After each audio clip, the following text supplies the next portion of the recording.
Hello everyone and welcome back to Let's Play Hearts of Iron 4, The New Order, Last Days of Europe, with me, Alpha Pi Omega, and Empire of Japan.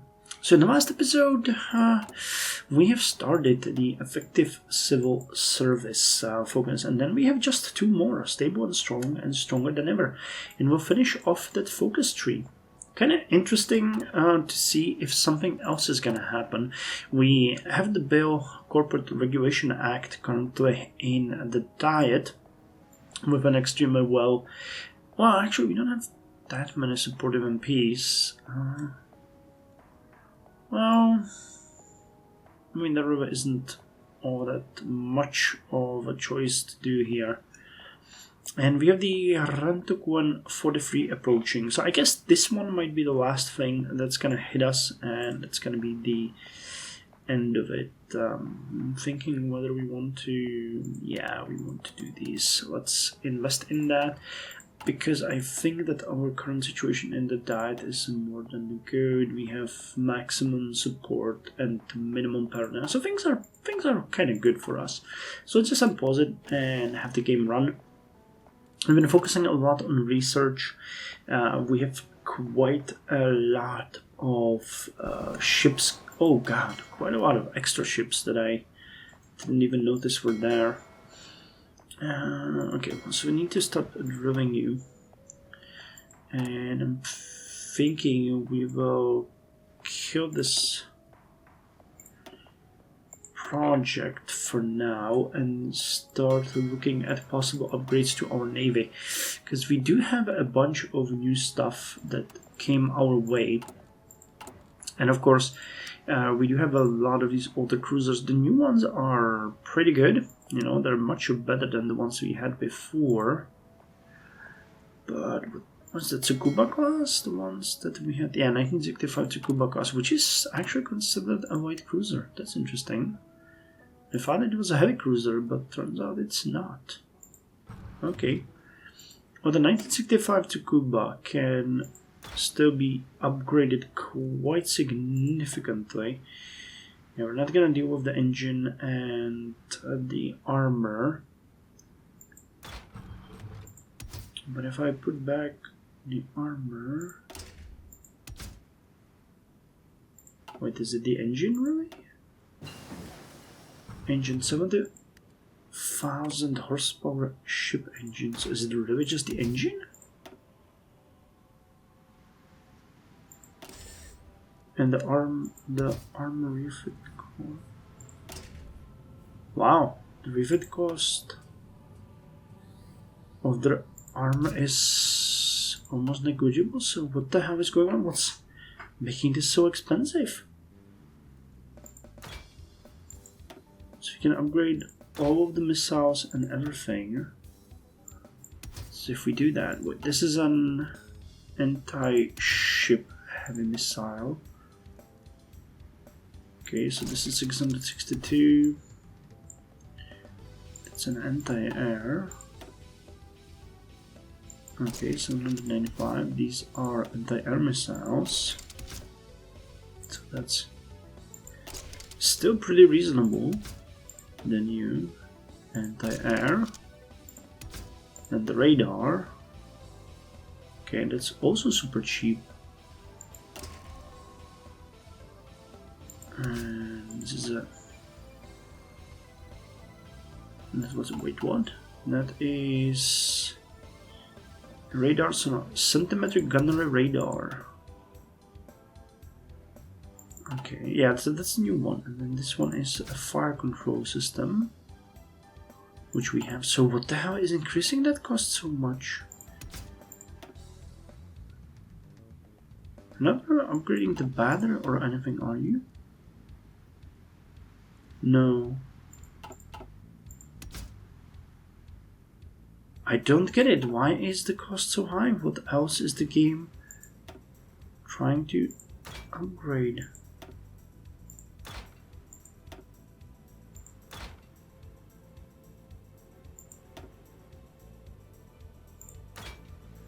Because if I upgraded this, or Oh, because it's a cruiser armor too. Gotcha. Okay, well, I'm dumb. I should have realized that. Okay, never mind then.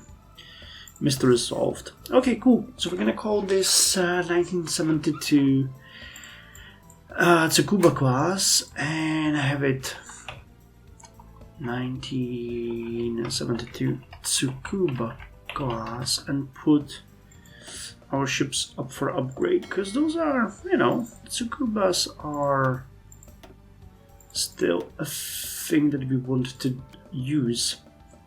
Oh, these ones are pretty good. We can split them by threes. And the last one is gonna go there. Just... oh snap, okay. So we actually won't. Nah, never mind then. And we just finished another submarine.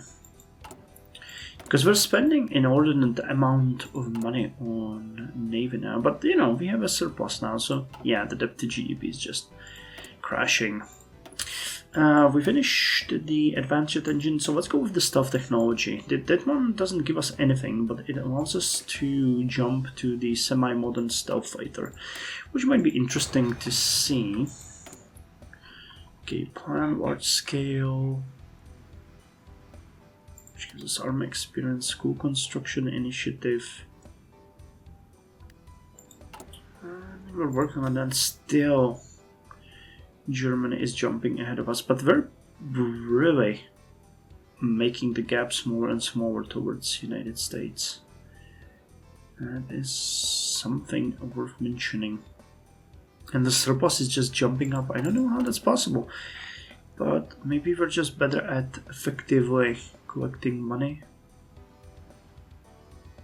Do we want to spend this political power or keep it?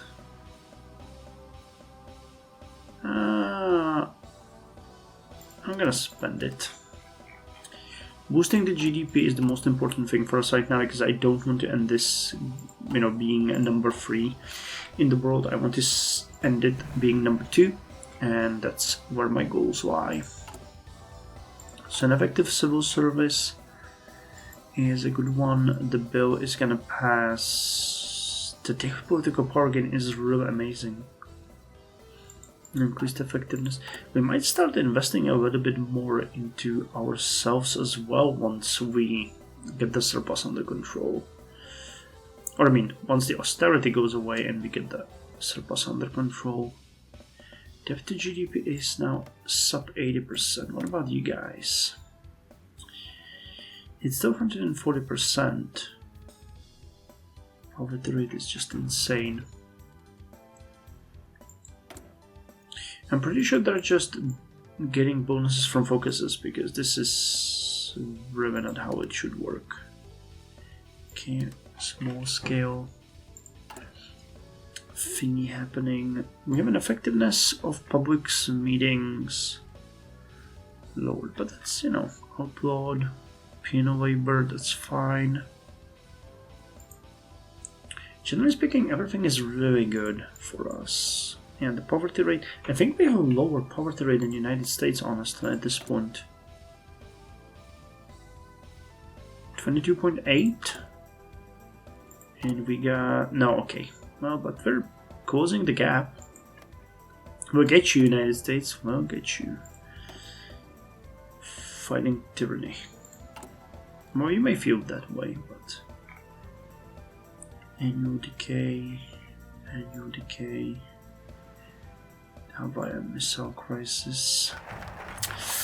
Okay, so then effective civil service is done, and that means we can do the stable and strong. Our efforts to appease the military has been successful, but we have also kept them from running wild. However, for the sake of our nation, we must take these efforts one step forward. We will push through one more set of subsidies to increase the quality of training offered by our military and to ensure that it is ready to face any threats as they may appear. So what we're gonna... okay, so the bill passed. Nice, nice, nice. And wait, this one, I want to check what it does. So we switch basic training to combat schooling. I'm not sure training level. Yeah, it increases the cost, but increases military professionalism significantly.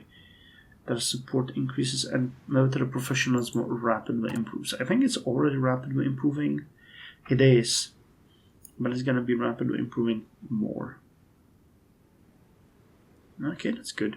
Everything is good for Japan at this point. Who would have guessed that the conservatives would be a way forward? Debt servicing is just crashing down. How's the GDP per capita? Increasing significantly, 1600. Someone suggested I include the GDP per capita in the Euro reviews. Okay, you can actually look at that. 1652 in United States. And how much do we have here in Germany? 1447. 1652, and we have what? It doesn't say here. Well, it's not more than 1652, that's for certain, but the poverty drop and everything is pretty good.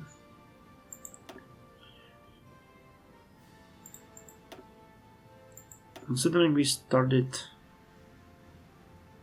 nuclear stockpile, wipe out 43% of humanity. That's nice. Thanks for that information. I feel better and more secure. Okay, inflation is just plummeting, which is great. The real GDP growth is higher. Temporary tax cut. It will reduce all our tax rates by 15%. Yeah, that would get away about 4 billion. Interestingly, we could probably take that. Increases our growth for the next 6 months. Okay, port construction, connect, consolidate. And how are we doing in the diet? Still really good.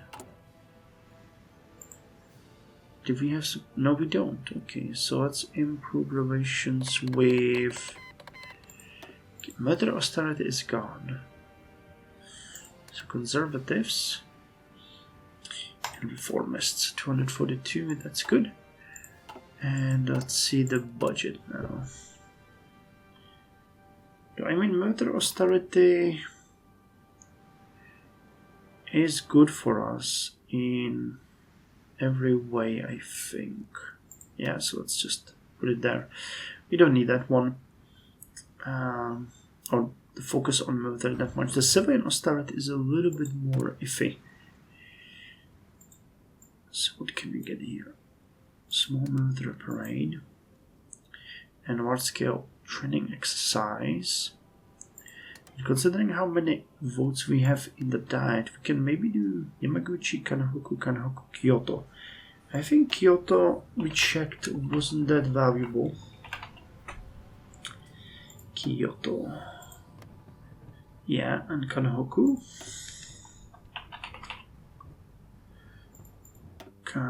Oh, that's up here. Yeah, that's where we did stuff before. Yamaguchi, Kanahoku, and well, 2 in Kyoto.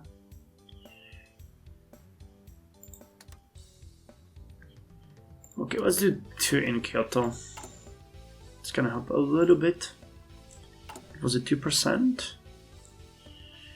1.5. Okay, so 3% of 6 billion is about 60 million would be 1. So 180 million. That's, well, no. Yeah, then that's not that bad. It's November. How are we doing? We're chasing them. Unsuccessfully though. But the debt to GDP is dropping significantly. And we finished the scout heli. So last but not least, stronger than ever. Under our rule, Japan has reached for new heights. Though Ikeda took office in a tumultuous time, he has proven to all that the foundation of Japan is strong. With this dark chapter of our history behind us, we can finally start to look forward into a strong and prosperous future for the Japanese Empire. So we get even more political power, more stability, and our investment and national harmony ideas will be combined. So we're going to check it once we're done there. The Scout Heavy is done.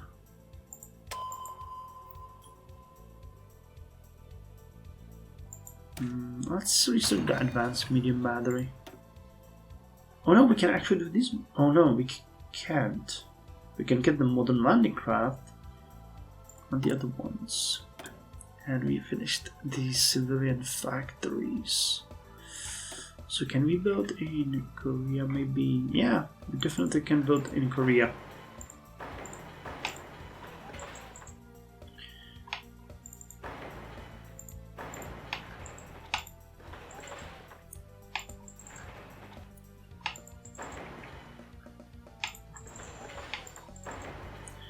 Bring it all to 8. Also working on these 2 so we can put more infrastructure there.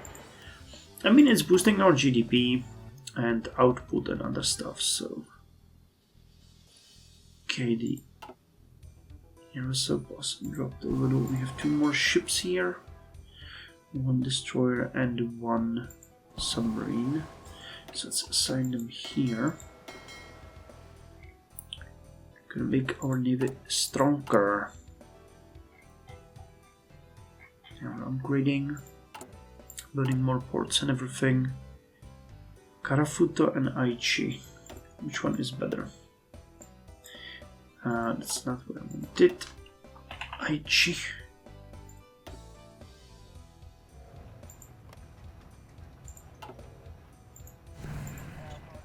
Come on.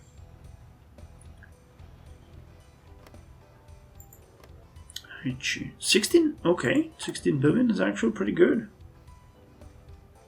3.5, that's definitely gonna be pretty good. It's nearly $500 million if I'm calculating correctly. And Karafuto. That's not gonna be great. Will it? No, it's not gonna be great. But it does give us 5%. Oh, but 5% of nothing is still nothing. At this point, it would be what? 5 million, so times 25, it's 25 million in GDP. Compared to that, the urban investment strategy that we just did. Where is it? Yamaguchi gives us 3.5% in Yamaguchi. And that is. Wait, that's not it. What did we get? The other one. Or was it? I'm confused. You're saying Cochin. Yeah, that's the thing. It changes, so I never know if it takes this one, if the original one or the new one is wrong. It's a little bit bizarre. Okay, we can start producing the new house. Oh, god damn it, you don't have the factories. Wow, you have way less factories. What the hell? Is it the civilian austerity?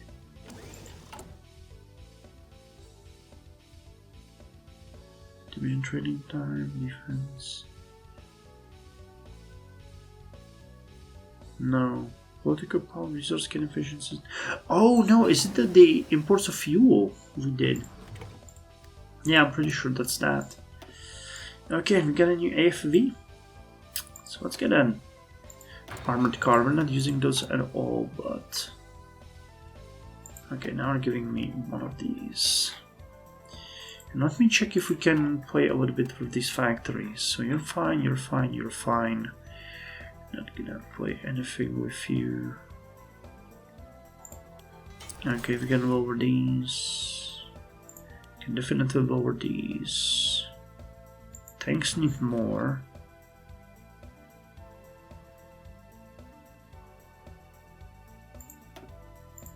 You're converting. And so are you, but you don't need that many factories anymore. We have, okay, we're producing a lot of jet fighters. We don't have any bonus on you, so let me just put it there. And strategic bombers, and we could, yeah, we're not really using the scout heavies or anything. Can add one factory over here, 2 per day. Reich Minister Hakkō murdered. Reports have been flooding out of Cologne in the industrial heart of German Reich, where just hours ago it was reported that Reich Minister Hakkō, the German Minister of Foreign Affairs, was found dead alongside his wife Blanda inside of a warehouse in a small town outside of the city. Mr. and Mrs. Hakkō were reported missing 2 weeks prior to their discovery, after their home in an upscale Cologne neighborhood had been broken into. A terrorist group known as the Red Army faction has taken responsibility for the killing, citing suppression and tyrannical action by Theodor Bormann's administration as their justification. This turn of events has thrown the German Reich into turmoil, with weeks of violent protests across the Reich having been put down just days before the kidnapping of the minister and his wife. I wonder if there's kind of something happened between USSR and Germany in this one. Sound your successor. Years had passed since Ino Hiroya had made a complete pig's breakfast of Yasuda and forced a fundamental realignment in Japanese politics of the day. Ikeda Masanosuke, the pragmatic conservative and prominent friend of the Zaibatsus, had managed to leverage his powerful faction and take power. Now, at long last, he could begin to take a little bit of rest and contemplate how things had played out. Like flipping through the newspapers he used to work for long ago, Ikeda's political career passed in front of his eyes. He contemplated the compromises and achievements of his premiership. He interrogated his choice of allies, his decisions, the ideas he promoted, and those he rejected. Though the oil crisis was over, things were now more uncertain than ever. He thought about diplomacy. The Americans, the Germans, and thousands of other countries besides. Diplomacy would soon no longer be enough, though.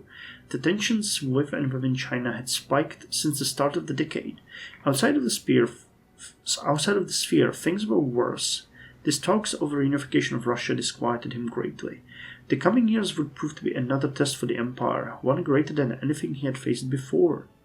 Ikeda sighed. He could continue to do what he was best at. Japan would adapt. It had to be enough. His voice cracked as he repeated himself. It had to be enough. And so dusk approaches the new order. Thank you for playing through the full content of one of our nations. While of course the massive amount of work in this mod is thanks to our team, none of that would have happened without you, the people who supported us through the creation of this gigantic endeavor. Those who made high-quality shitposts, chipped in here and there, left comments on developer diaries, and became part of this great community. Please visit our social media sites or the links. Also keep an eye for our new content. The channel will be continually updated with bug fixes, patches, content updates, new nations, and eventually a massive update which will extend the game's time on until 1982. Yeah, I'm really hoping that's gonna happen, because they cut a lot of content before. So yeah, arcade mode will be enabled. What is the arcade mode? Disable nuclear arsenals, start World War III, Battle Royale, break the seal, open the rift. Place free milk taps on every corner of Uruguay. Jesus, prevent the demolition of the Medimundo. Politics will change.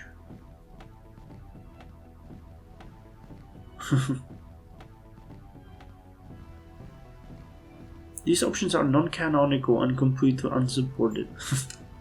Well, what we're gonna do here is I'm gonna let it run till the end of the year, and after that we are going to do one more report on the state of co-prosperity sphere, and that's gonna be that. That's gonna be that. So, no war between USSR and Germany. I wonder how far they're with that content update. Because, you know, I'd like to see it. But it was fun. Japan was fun. Damn, it was way more fun than I thought it would be. Even through the lows that we had, we managed to get through. So, overall, quite a lot of fun. We managed to get the depth to an extremely reasonable level. 78.4% is really good. Okay, civilian austerity is gone, so how much are we gonna pay now? Advanced jet fighter. Okay, so we ended up with a surplus even through this one. Nice. So the budget is okay, the GDP is growing. Yeah, but I mean, we're catching up to United States, definitely. In a decade, I think we might jump over it, but how the hell is Germany getting all of those boosts? That's insane. They don't really have a... Yeah, 3.67, that's nowhere near enough for that. Stealth technology. Spy planes, we're not building any even. Yeah, I don't think we have to do that. The jet transports. So I'll just say that I hope you guys had fun, because this was definitely fun for me. I know that, you know, TNO is not everybody's cup of tea. It is a different kind of game than, you know, for example, Black Ice, but I love the way they shift it. It's just so good. And it's fun, you know, you never know what's gonna happen. And I love the writing. You know, the start of the game was really slow, I'll give you that. But other than that, it truly was fun. It truly was fun. 22.7. So what about the United States? How are we doing? 22 points. Yeah, we're gonna end with a lower poverty rate than they do. Nice! Okay, 22.46, and they have 22.71. Yes! We managed. Well, okay, and on that note, I think I'm gonna end it here. Unfortunately, we did end up as number 3, but with definitely with the lowest depth of all. With a year of surplus, of GDP doing well, our GDP per capita is above 1600 actually. Agricultural yields increased. Too bad we didn't get any of these, because that would have been fun. Yeah, we were really close on some of them. Like the industrial expertise would take just a couple more months. Same with industrial equipment. Military professionalism would be done in less than a year, and we would get the esprit de corps. But yeah, so I'll see you in the last update on the state of co-prosperity sphere. Till then, you guys take care.